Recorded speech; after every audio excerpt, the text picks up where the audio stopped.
शिव विवाह। पार्वती अपने तप को पूर्ण कर घर लौट आई और अपने माता पिता से सारा वृतांत कह सुनाया। अपनी दुलारी पुत्री की कठोर तपस्या को फलीभूत होता देखकर माता पिता के आनंद का ठिकाना नहीं रहा। उधर शंकर जी ने सप्तऋषियों को विवाह का प्रस्ताव लेकर हिमालय के पास भेजा। इस प्रकार विवाह की शुभ तिथि निश्चित हुई।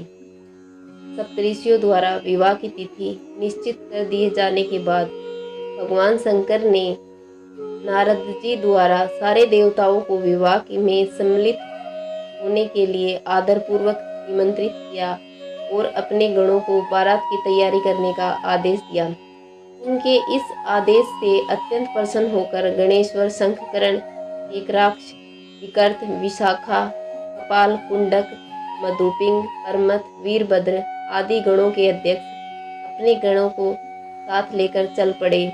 नंदी, क्षेत्रपाल, भैरव आदि गणराज भी कोटि कोटि गणों के साथ निकल पड़े।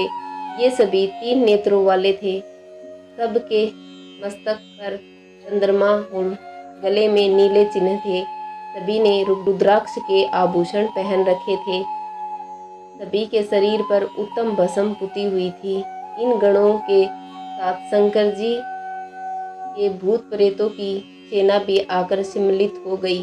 उनके आभूषण बड़े ही डरावने थे। उन्होंने हाथ में नर कपाल ले रखा था। वे सब के सब अपनी तरंग में मस्त होकर नाचते और गाते, मौज उड़ाते हुए महादेव शंकर जी के चारों ओर एकत्रित हो गए। चंडी देवी बड़ी प्रसन्नता के साथ उत्सव मनाती हुई भगवान रुद्रदेव की बहन बनकर वहां आ पहुंची।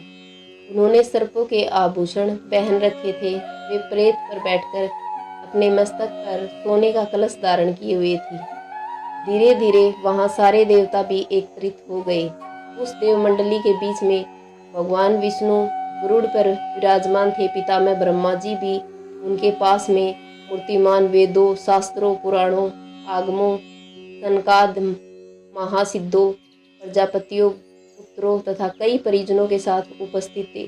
देवराज इंद्र भी कई आभूषण पहन अपने ऐरावत गज पर वहां पहुंच गए थे। सभी प्रमुख ऋषि भी वहां आ गए थे।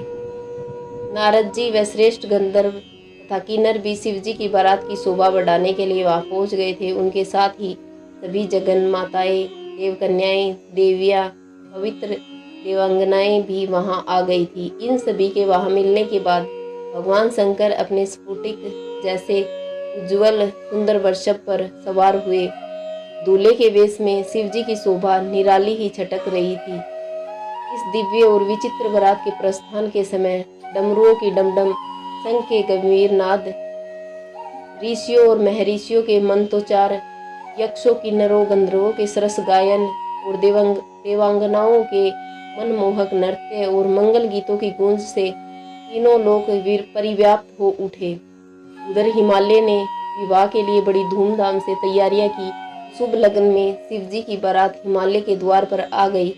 पहले तो शिव जी का विकट रूप तथा उनकी भूत प्रेतों की सेना को देखकर मैना बहुत डर गई और उन्हें अपनी कन्या का पाणी ग्रहण कराने में आनाकानी करने लगी। पीछे से जब उन्होंने शंकर जी का करोड़ों कामदेवों को लजाने वाला 16 वर्ष की अवस्था का परम रूप देखा तो वे देह गेह की सुधि भूल गई और शंकर जी पर अपनी कन्या के साथ साथ अपनी आत्मा को भी न्यौछावर कर दिया।